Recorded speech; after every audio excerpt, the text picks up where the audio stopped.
welcome once again this January 14th, 2003, to another Talking Together program in the winter series 2000-2003. The quartet of four that you will see before you includes Walter Powers to my right, Mary Jane Gibson to his right, and Richard Sentner to her right. We understand that Bill Moyers hosted Howard Zinn on TV Friday evening, January 10th. We've decided that such exchanges take place not only on that television, but in other areas as well. And so today, we are going to share points of view about whether we should have a war or should not have a war. And we're going to borrow from Howard Zinn to provide some history and some facts. We believe in the sanctity of humanity. Abundance of information exists whereby to negotiate rather than to explode through military confrontation. We are a great nation for being sports-centered. But the truth of the matter is that human lives do not come in teams where we win, they lose.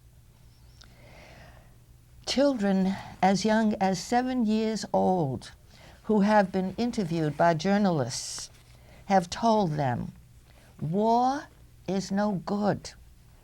There are no winners. Everyone suffers. Killing militarily cannot produce the constructive connections nature has made possible for us. The capability of discourse, reason, logic, understanding. Leaders in government rarely endure the atrocities of the multitude of innocent civilians, women, children, other folk, none of whom are responsible for government's decision-making. Leaders tend to move on their own. Having been born in a country that a nation might hate, another nation might hate, is enough excuse for some countries to go to war. Those people somehow don't exist. War must be stopped. Ending segregation trained some people to take to the streets. Demanding the right to vote enlisted warriors. Ideologies, however, cannot stop wars. Only human beings can accomplish that goal. We understand human behavior may be shot through with unconscious motives. But why are we not creating a body of principles, consciously motivating the principle, do not kill? We need a new world, but that can evolve only if we rearrange societal values to acknowledge all human lives as having the birthrights to share all the other human rights. And so we are initiating this program with an excerpt from the Village Voice that was printed December 25th, 31st, in which an interview took place with Howard Zinn. The article is entitled Peace Trainer. And I quote from that article, "The retired Boston University political science professor speaks out against war. He argues with the force of experience and history. Everywhere he looks these days, he sees possibilities for a strong popular movement against an invasion of Iraq. He sees hope in the college and high school students he speaks to, some of whom have read his best-selling revisionist history, A People's History of the United States, published first in 1980. And the numerous rallies and protests that are popping up in small towns from Montana to Alaska, not counting the larger events in cities like New York and Washington. These give him heart. Zinn also looks at the polls, which show that as soon as questions of casualties or an extended campaign are raised, most of the country is opposed to war in Iraq.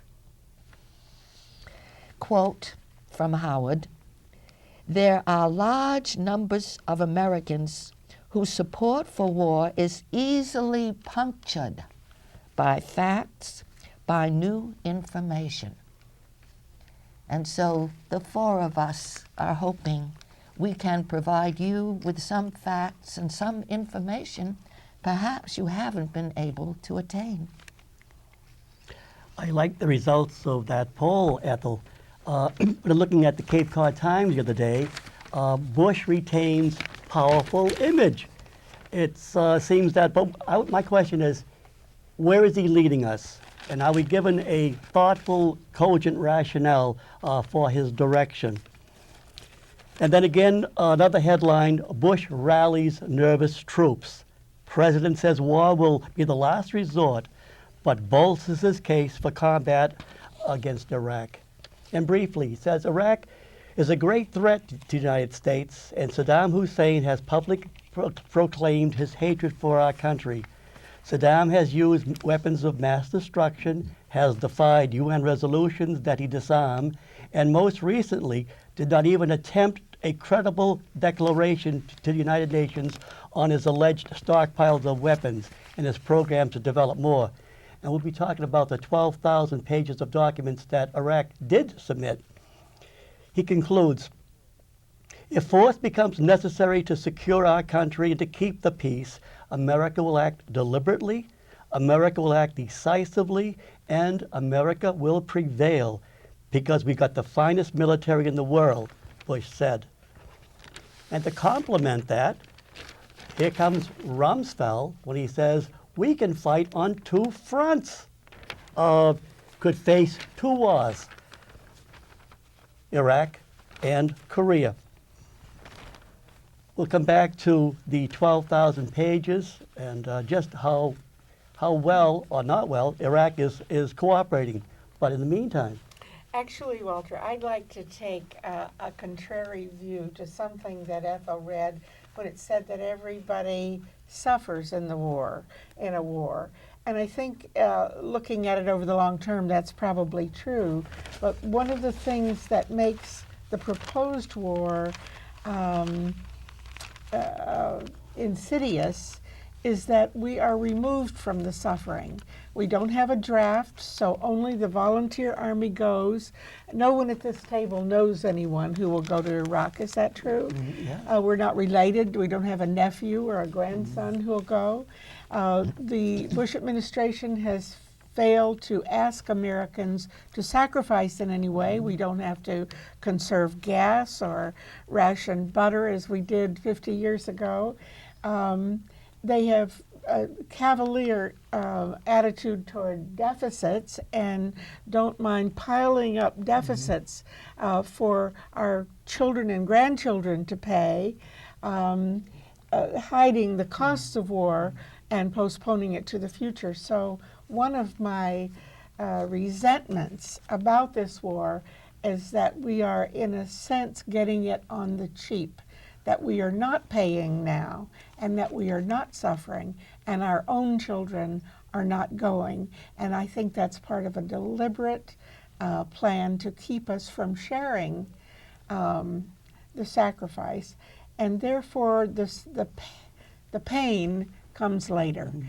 And I think that that's one of the, maybe it's a necessary consequence of contemporary military wars, but it's not, it keeps the middle class from being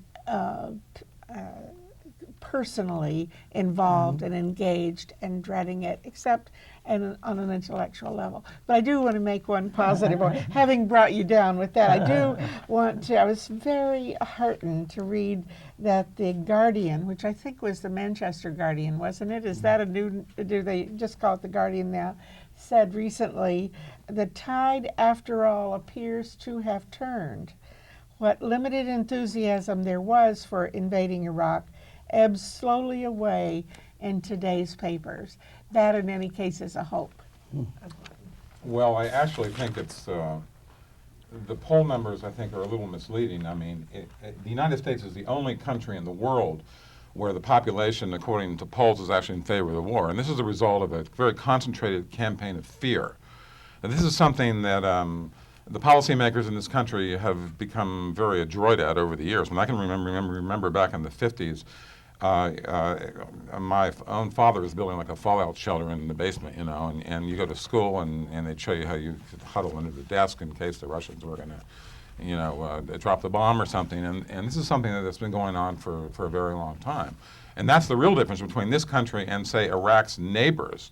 I mean, Iraq's neighbors hate Saddam, but they're not afraid of him.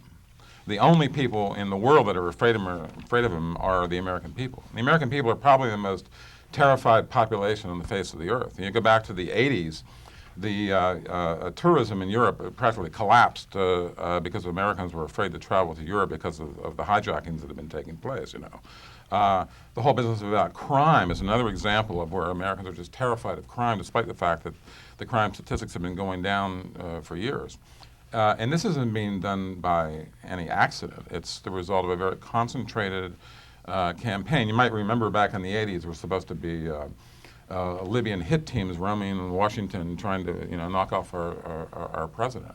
Grenada was supposed to be a launching pad for the Soviets to invade us, and we actually lived in a state of emergency from the country of Nicaragua. You know, Nicaragua was this great threat to our national security. So this is a very concentrated effort that's been going on, and I mean, I do think, as I said before, that the support for the administration is very, very thin, but it is based on fear. Richard, what has Iraq done to us that has earned for them this hatred? Well, for one thing, they have oil that we want to get our hands on. That's certainly a major part of it. And I think I've discussed before the rotten apple theory, which I also think sort of plays into this, the fact that you have somebody who's sort of thumbing his nose at us. And if we let him get away with that, then who knows, maybe the guys across the border and might get the same idea. What about North Korea?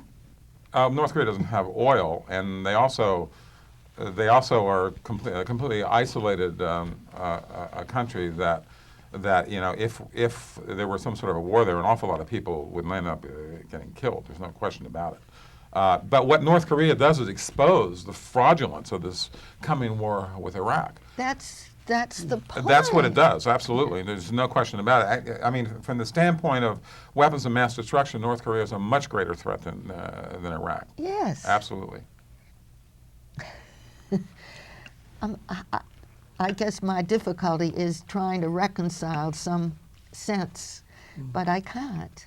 Well, I personally think you have to put this into this kind of an overall context of American foreign policy, because there's like this sort of world system that we're trying to sort of resurrect, you know, and it involves an awful lot of countries. I mean, what 9/11 produced more than anything else was an opportunity for countries to unleash terror against their own populations. You know, I mean, this is true whether you want to talk about Russia or China or any of these other countries. You know, they're supposed to be our allies. Turkey is probably one of the worst examples. In the 1990s, when we were screaming about what was happening in the Balkans, we had to go to war because we couldn't allow any ethnic cleansing to take place on the borders of NATO. But the worst ethnic cleansing was taking place within NATO, inside Turkey. The United States military aid, once you put Israel and Egypt off to the side, they're almost like a special case. Once you put them off to the side, Turkey was getting more military aid than any country in the world. They were getting something like a double what the Cold War levels had been, and it's because there was a Kurdish insurrection that was taking place inside Turkey. And from about 1984 to 1997, the worst slaughter in the world was actually taking place inside Turkey, thanks to American arms. That eventually, the level of military aid to Turkey began to go down again, mainly because the attempts to put down the insurrection were successful. And at that point, the largest military aid, again, outside of Israel and Egypt, went to Colombia. And in fact, you can chart wherever you have a country that has the worst human rights records, that's the country that's going to get the most military aid. Because it's almost always the result of an insurrection and a counter-insurrection. So I really think all of this has to sort of be put into a sort of a proper context. It's very obvious that the people inside the administration view Iraq as a pushover. It's just going to be no problem to take care of them. Iran is next. And in fact, the war in Iran may have already begun. Turns out that about 12% of Israel's air force is in southeast Turkey on the Iranian border, and they've been running reconnaissance missions into Iran. And people inside, the more hawkish elements inside the Bush administration, really see the scenario of actually breaking up Iran into different sections to sort of cordon it off from the other oil producers. And that's why I mentioned in one of our earlier talks the fact that when you're talking about Iraq, you aren't just talking about Iraq, but you're talking about a lot of other stuff that's going to come. Because if they are successful in taking out Iraq, then we have no way of knowing, where this is going to end. But it's very clear that Iran is like the next country on their list. Well, stop war is more than just a slogan now. Well, I would just like to make a comment with respect to that. The only way that's going to happen is if there is really a major movement to stop this war. And in fact, it looks as though we're not going to be able to stop the war from beginning. But what we have now is the greatest anti-war movement that's ever been put together before a war has begun. The Gulf War was the first example of an anti-war movement being developed before a war began, but it wasn't much of a movement. But today, it's a really major movement. And the real task, if this war starts, is going to raise the cost of the war at such a level that we can shorten the war. And how we'll know whether that's being successful or not is when the repression starts. Because whenever there's an anti-war movement that becomes successful, then the state moves to very repressive measures. And so that's how you'll know, when the state becomes very repressive in its dealings with the anti-war movement, that's when you know the anti-war movement is actually having an effect. You know that quotation that I used, war is no good, there are no winners, everyone suffers?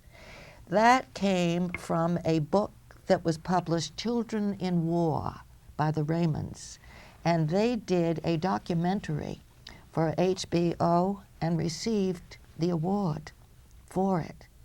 These two persons, a couple, went to Ireland, Rwanda. They talked with Palestinian children and Israeli children. And they were mortified that these young children, and some of them were 6, 7 years old, not adolescents, young children, could make that statement to them. Mm-hmm. And I think we have become, I shouldn't say we, there is a tendency, as long as we're not really in it, our children won't be there, but other people's children will be there. And I think it's high time that we recognized that we are part of a process that is destroying humanity and the environment. And one step to take is a first step: stop war. So, attack Iraq. Well, the missing debate on peace, justice, and security. We need this debate. It's an issue we can afford not to talk about. The public press says that Saddam Hussein is hiding things, that he hasn't submitted enough documents. What of these 12,000 pages of documents? Our government says we won't talk about them until we've had a a reasonable time to digest the material. But we'll talk about most such news management is entirely voluntarily. And this is in the Nation magazine, January 13th and the 20th, very, very new. The Berlin Daily Tageszeitung got a world-class scoop just before Christmas by getting hold of Iraq's 12,000-page document concerning its relationship with weapons of mass destruction. The United Nations obeyed the United States' demand that it censor the report before it was given to members of the Security Council. And by the way, only a few countries have been given the original documents. Swiftly excised, taken out, were the corporations, mostly United States, British, and German, that supplied Iraq with nuclear, chemical, biological, and missile technology prior to 1991. Our government gave them these things. Such shipments, encouraged by the relevant governments, were illegal under the terms of solemn international treaties and laws. U.S. corporations included Honeywell, Spectra Physics, Rockwell, Hewlett-Packard, DuPont, Eastman Kodak, Bechtel, and others, 24 in all.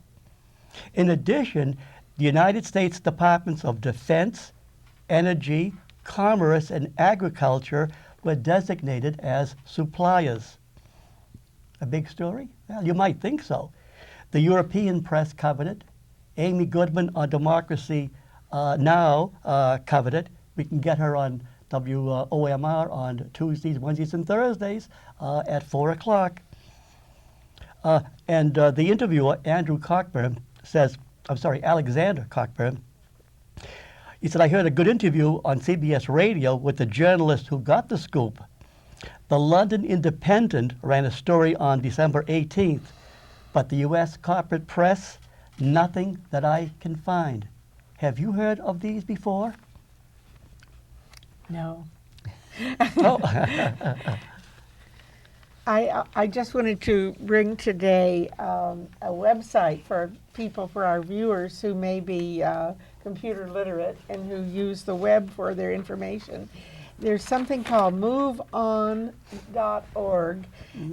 which will tell you where anti-war demonstrations are being held throughout the country. It doesn't take responsibility for informing you about the style of the demonstration or the tone of the demonstration, which they can't do. But if you're interested, it's moveon.org, and it lists the anti-war demonstrations, which, as Richard mentioned, are multiplying across the country.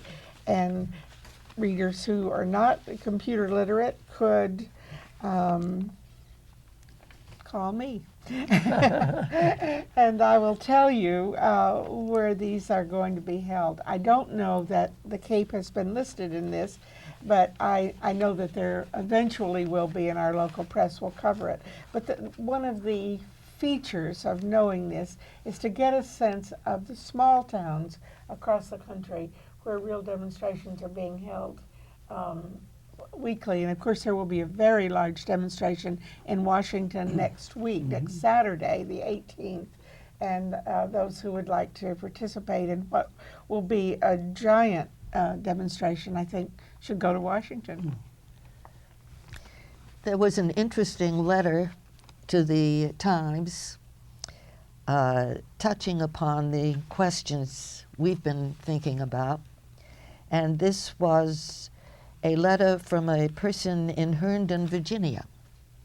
Representative Charles B. Rangel's proposition that a military draft be reinstated is misguided and frightening.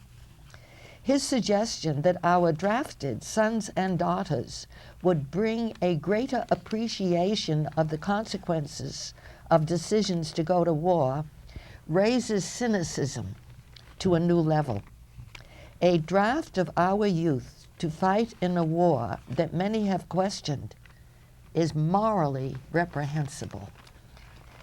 And we still have not been offered any solid evidence that Iraq has weapons of mass destruction. I disagree because I think that the mere mention of a draft has people's stomachs churning. You can talk about war in the abstract, but when your nephew, your grandson, your children are vulnerable, you feel it differently, somewhat closer, I expect, to the Iraqi mothers and what they must be feeling now. And I don't think that, I think that's a practical matter, and it could be called universal service. And young people could go to a sort of local Peace Corps and work in Appalachia and work in the inner city for 2 years. But to have a universality of service, I think is absolutely key. And I think Charlie Rangel is doing us all a favor. I disagree. I think he's doing us a favor to raise the possibility that all of us will be immediately involved. As it is, as I said earlier, I think they offer the prospect of war on the cheap. We don't have to give up anything, keep your SUVs, keep driving gas guzzlers. Who cares? We're going to secure oil to protect our indulgence. It's not to protect that we have cars. It's to protect the indulgent use of gas guzzlers. But the Bush administration has presumably made a decision not to ask any sacrifice that's visible now of middle-class Americans. And I think that that's what's cynical. I think to enable us not to pay for it now, not to be involved in it personally, not to have to give up anything, to have it in the abstract and at arm's length and in the papers, is having it on the cheap. And that's what's cynical. And that's, in fact, what Charlie Rangel was after. Absolutely. It's not that Charlie Rangel was interested really in bringing the draft back. No. He's simply trying to point out the inequities involved in the system that we have now. And actually, I never thought it was a good idea to end the draft. For one thing, it's a good vehicle for the anti-war movement to attack the war machine. If you have a draft, it's one way to do it, you know. And so what they've done is the volunteer army is essentially a class system, you know. Absolutely. I mean, people, you know, who live in Wellesley Hills, you know, their kids are not going to be involved in the volunteer army. You know, I mean, it's the poor that are going to be involved in the volunteer army. I mean, for the most part. And even though the draft was done along the same lines, the draft itself, you know, the previous draft was during the Vietnam War was very much of a class-based system. It didn't have to be that way. You know, you could eliminate, you know, college deferments and things of that sort, and it could be done on an equal basis.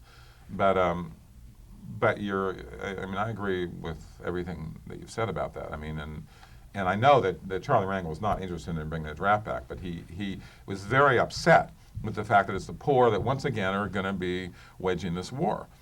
There is a radio program, which I'm sorry I can't refer people to because I don't remember it, but it allows people who are involved in anti-war work to share what their ideas are. And there's some very simple, in Eastham, just at the traffic circle last week, somebody had put a very simple homemade sign that said, well, there's been a series, so several weeks ago it said, "Whom would Jesus bomb?" Which is a kind of a shocking and maybe could be inappropriate, I'm sure, to some people, but it does make you think in a new way. And this week the question was, is war inevitable? And I wanted to get a pillowcase and put no, but I didn't do it. But people are taking the simplest things and making those suggestions. But I'm very much interested in this point that Charlie Rangel raises, because I feel as though we are half of us. I don't know what the proportions are. Great many of us, probably 40%, resist the war, however actively, and then a great many people are rather disengaged from it because we aren't being called to participate in a way that grabs us and that makes us aware of it. I know in my own self, and I've been opposed to this war from the beginning, I was also opposed to the Gulf War, one of 3 people, I think. But I'm aware that when Rangel made the suggestion, I quickly, in my mind, went through all the people I knew who might be subject to the draft. You just run through it in your head. Do you have nephews? Do you have children? Do you have neighbors? And I know, because I know it, I saw it in myself. It suddenly says, who will have to go? And that's different from reading about it and theorizing about it. And I think we need to feel it more personally. It's also important to understand that there's another role of this coming war, and that is to get people concentrated on something other than what the government is actually doing to them. Because once again, we're replaying what took place back in the Reagan years when there was this enormous transfer of wealth from the poor to the rich, and they're doing it all over again. Right. And they don't want the public's attention focused on that. They want it focused, as they say, on this. They want them terrified, that Saddam is coming after them, weapons of mass destruction and all the rest of it. And that is one of the roles of the war. For one thing, the build-up to the war was obviously aimed at the congressional elections, and it was very, very successful. And the coming war itself is, in my view, and the view of others, aimed at the presidential election. And they want this war over with before the presidential election comes along, So you want the public's attention focused elsewhere so they don't realize what's actually being done to them.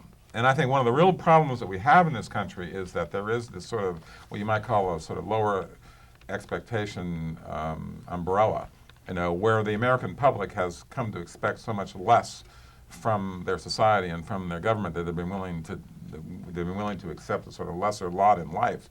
And this is being ratcheted down even further. And there are a lot of vehicles, to accomplish this, but at the moment, one of the main ones is to keep them in a constant state of fear, where that's where their concentration is on. And they're not paying attention to the fact that, once again, it's an exercise of the fact that this is essentially a welfare state for the rich. And we're going to make it even more so. And that's a major part of what's going on now. I agree. You were talking about having a debate, and it reminds me, as I said before, in a speech by Patrick Henry, the Give Me Liberty or Give Me Death speech, he said, and in proportion to the magnitude of the topic ought to be the freedom of the debate. It's a very, very important topic. We should have a wide sense of debate.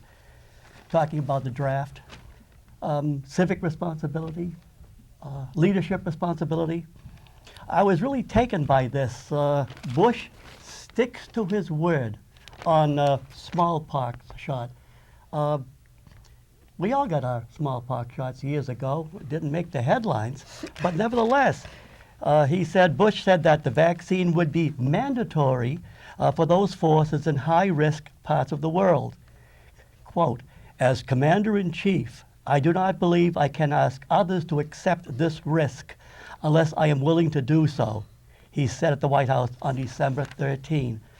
I wouldn't ask people to risk if I couldn't do it. Well, let's just see a little bit about his war record. This is taken from a recent issue of Mother Jones, a little section called We Were Soldiers Once, the Bush War Record. He's quoted on the topic of sacrifice.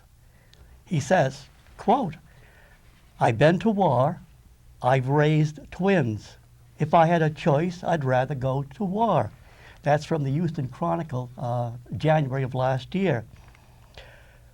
Well, in February of 1968, and please join in if you'd like, Bush takes an Air Force officer's test. He scores in the 25th percentile in the pilot aptitude portion, declares that he does not wish to serve overseas. Wish I had had that choice. May 27th, 1968, Bush enlists in Texas Air National Guard. Aided by Texas House Speaker Ben Barnes, he jumps over the waiting list. He pledges 2 years of active duty and 4 years of reserve service. And this was the particular National Guard in Texas that had friends of politicians and several of the Dallas Cowboy football players. Bush on why the Air National Guard took him. He said, "They could sense I would be one of the great pilots of all time," unquote. The Houston Chronicle, August 1988. Let's go to 1968. After basic training, Bush pulls in active duty to act as a gopher on Florida Senator Edward J. Gurney's campaign. And then in November of 1968, after Gurney wins, Bush is reactivated and transferred to Georgia. November 1969, Bush is flown to the White House by President Nixon for a date with daughter Tricia. Now he says when he takes the oath, the Air National Guard pledge in 1968, and Vietnam was going on, "I, George W. Bush, upon the successful completion of pilot training, plan to return to my unit and fulfill my obligation." He did not serve on active duty. And moreover, although it wasn't mentioned during the presidential campaign, but shortly after, there is over a year of his military service which is unaccounted for. Nobody knew where he was. And I'll tell you, friends, we're not going to have that kind of individual going to Iraq. Well, there's a word for that. It's called chicken hawk. I can't remember who actually came up with the term, but the Nation magazine actually ran a whole cover story on it. And it's basically people who never served in war being the most enthusiastic supporters of sending young kids to war. But I would like to return to the matter of the smallpox incident you mentioned, because this is, I think, another example of warmongering and of trying to fill the American public with as much fear, as possible. That's really what it's about. Before we launched our war in Afghanistan, there was always talk about torture, about whether we should use torture, whether they shouldn't use torture, and suddenly the subject disappeared, and no reporter asked the question about whether torture is being used or not. Yet every time they capture some member of Al Qaeda, and he's spilling his guts, and no reporter bothers to ask whether or not they're torturing him for it. So I mean, you just can imagine if you're a prisoner, you know what they want to hear, and you give them what they want to hear, even if you have to sort of make it up. And so what they're doing is they're throwing this stuff out. All these examples of the fact that there's supposed to be, a bomb being set off here, or there's going to be an Al-Qaeda attack there, and it all turns out to not. Because the real point isn't whether or not there's anything to these scares. The point is to keep the American people full of as much fear as you possibly can, to distract them from what's being done to them, and also to sort of rep up the level of the war. And the smallpox thing is a perfect example of that. All of us were inoculated against smallpox, weren't we? Oh, yes. That was involuntary. I just think we can't miss how outrageous it is for him to call that a sacrifice comparable to the sacrifice of these young people. The news has been full lately of these young families torn apart to go to live in the desert, to wait for a war, and for him to compare his sacrifice of being inoculated against smallpox with the genuine and life-threatening sacrifice of young Americans is just preposterous. And why the press reported that with a straight face and without cartoons just misses me altogether. Even I could write a cartoon about that. But that's the way the political culture works. And in fact, a lot of this stuff could not take place if it wasn't for the very how well disciplined the political culture is. Both the press and also various intellectuals writing in scholarly journals. Who everybody sort of goes along with it, and no one asks the difficult questions. I mean, none of the arguments that are given for this war have any support for it whatsoever, and no evidence is ever given. And if we had a truly free press, and if we had an intellectual community that was doing the job it's supposed to be doing, this stuff would have been exposed in the first 24 hours. Because the whole thing is a fraud. There is not a single argument that is given for this war that has any evidence for it whatsoever. These people are going to go to war, and they don't care what excuse they have to come up with to do it. Because what they're really after, and I've mentioned this before, is they want to once again set up a world system that's even greater than the world system they set up after World War II. You know, there's going to be no part of the world that's going to be left untouched, and that's what they're really after. You know, sometimes cartoons have a lot to say. And here's Rumsfeld, and there's the little guy, the Texas cowboy, down below. And Rumsfeld says, "Come out, Saddam. You too, North Korea. We can take you all on at once. And all you terrorists, you too, China, and all you Palestinians, you, Santa Claus, make our day." This is kind of the mentality from the Dirty Harry movies, Clint Eastwood. Well, those were movies. This is reality. But at least Dirty Harry went after people who could defend themselves. The basic principle is that you go after people who can't defend themselves.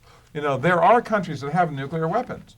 I mean, India and Pakistan have nuclear weapons, but the U.S. is not going after them. I think Howard Zinn, in his interview with Bill Moyers on Now last weekend, said there are essentially 8 countries that have nuclear weapons. It turns out there's actually a UN resolution, if I get the number, that part of it has to do with eliminating weapons of mass destruction from the Middle East. But in order to do that, that means that Israel would have to give up its nuclear weapons.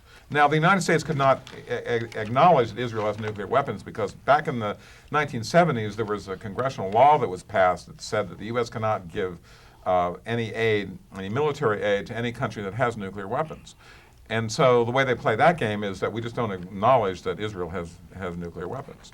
Well, I think this opens up a conversation that I hope we'll have maybe another time because it is a big one. But I think it's the Bush administration's indifference to or ignoring, maybe strategically ignoring, the Israeli-Palestinian situation, which has deteriorated precipitously since Bush was elected. In the beginning, we were told that he didn't want to do anything that Clinton had done, and Clinton had worked his heart out for peace between the Israelis and Palestinians, and so Bush ignored that issue because that would be following what Clinton had done. But I do think that, and I think that Arab spokespersons from other nations besides Iraq will tell you that dealing with the Israeli-Palestinian question is one of the keys to unraveling our relationships with the Arab world. Until we address that, until we are active in requiring of both Israel and Palestinians some limitations, until we, for example, require Israel to bring the settlers back behind the 67 borders, I think there isn't going to be real negotiation, and it's my view, in the Middle East. And I think until that knot is unraveled, the Arab distrust of us and their antipathies toward the United States are not going to be resolved. And that Bush is on his tab because the last administration did bring the closest we've ever come to an agreement between those two. And of course, as somebody said about the Palestinians, they never miss an opportunity to miss an opportunity, but they did miss one there. And there are enormous gains to be made by this country's intervention in that problem. It is not unsolvable. And no less a person than the Crown Prince of Saudi Arabia yesterday morning on an interview said as much. And he also said, probably unknowingly agreeing with The Guardian, that he had a strange feeling that there wasn't going to be a war. From his mouth. I mean, I sort of agree with you, although I disagree with your formulation of it. What Clinton was working for was not a legitimate peace in the Middle East at all. And it's not true that Bush Jr. has kept his hands off the issue. He sided so totally with Israel on this. I mean, his efforts to demonize the Palestinians. I mean, there's always, down through the years. Well, let's say he sided with Sharon, who is not the only Israeli, but he's the the prime government, minister. That's for the sure. government and the Palestinian leadership has been demonized. I mean, this is a much too involved conversation Right. to really get into with any detail. But I would simply say that it's not true that the Bush administration has kept their hands off this issue. They have gone at it completely in the wrong way. I mean, for years, the U.S. has always sort of secretly supported Israel while sort of rhetorically trying to remain neutral. But the real difference was that in Bush's case, it didn't even make any effort to remain neutral rhetorically. It was just very obvious, very supportive of Israel. But you're absolutely right about the fact that until that issue is resolved, there's not going to be any real peace in that. I think I'm also right that Clinton worked very, very hard on the Camp David agreement, and that was had they taken that would have been amazing. I don't agree with that at all. You don't think he worked? No, on I think that? it was total. The entire Oslo Accords was a total capitulation on the part of the Palestinians to Israel. Total capitulation. Well, And it was Arafat's effort to basically save himself, because he was very close to being thrown out by his own people. Right. But as I say, this is a topic that's too involved to really get into in any depth. But I would simply say that I agree with you that until that issue is dealt with in a legitimate way, in which both parties are given satisfaction, not one over the other, then there's not going to really be any peace in that part of the world. I agree. Human lives are equal, Exactly right. which we have to recognize. Yeah. But I would like to introduce here a slightly different perspective. And this is a statement that was made by a neurobiologist, a physician, an administrator in healthcare, a wonderful writer, an eloquent writer, and the name is Dr. Lewis Thomas, who died in 1993. But in his obituary notice, a most informative statement of his was included, and I think it's pertinent to our discussion to attend it. He was haunted. This man died in 1983, and the statement in the obituary notice, he was haunted in his later years by what he called the risk of earthly incandescence. It was unlikely, he believed, that the world would be done in by natural forces. Quote, "If we are to be destroyed, we will do it ourselves by warfare with thermonuclear weaponry," he wrote in his essay, Basic Science and the Pentagon.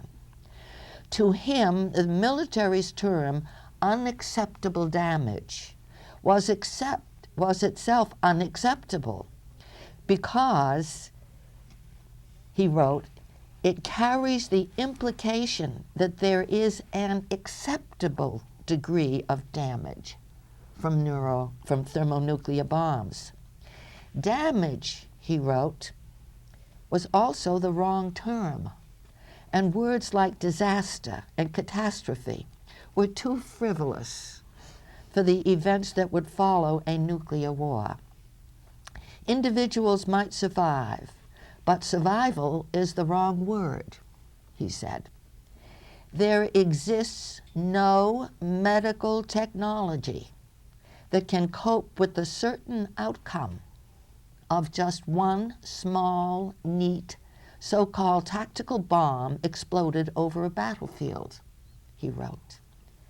As for the problem raised by a single large bomb dropped on New York City or Moscow, with the dead and dying in the millions, what would medical technology be good for? As the saying goes, forget it. Think of something else. Get a computer running somewhere in a cave to estimate the likely numbers of the lucky dead. Just a few weeks ago at Smith College, Helen-Caldicott, the noted anti-nuclear proponent, gave a wonderful, wonderful talk.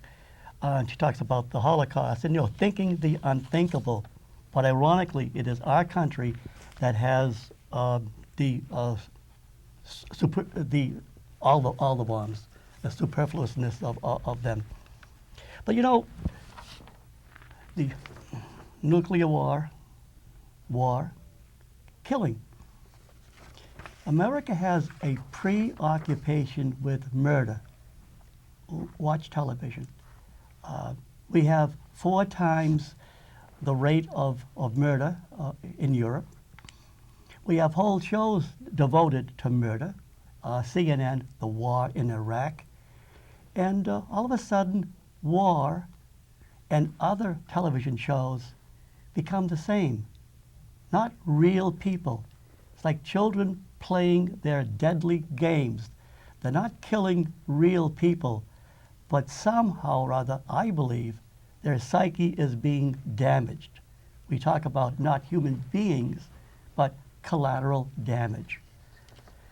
And then the General Ashcroft, Attorney General, refers to the death penalty as the ultimate sanction. So I checked the dictionary for sanction, and it's defined as I read it: authoritative permission, countenance or support given to an action.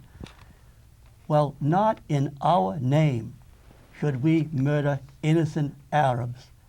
Not in our name should we give ultimate sanction to perhaps 10 million people who are not involved in this political thing. Innocent people who will be destroyed because of political gain. Before this happens, we must talk about it. That's why we're here. Absolutely. Well, no, go ahead. No, maybe. Well, I just think that what the United States is doing is driving an arms race, because when you talk about weapons of mass destruction is the only action that other countries feel that they can take, because who knows who the U.S. is going to go after next, And I think I mentioned in one of the earlier talks that even the war in Kosovo drove the arms race between India and Pakistan. Now the whole rest of the world feels that way. So if you're concerned about weapons of mass destruction, this coming war is going to make it much, much worse. Not to mention the fact that the people that are going to bear the brunt are, in fact, Saddam's victims. We're supposed to be so concerned about Saddam's victims, but Saddam's victims are actually going to die in this war. And we also haven't talked about the fact that this war could trigger a worldwide recession. At a time when the economies of the world are in pretty bad shape.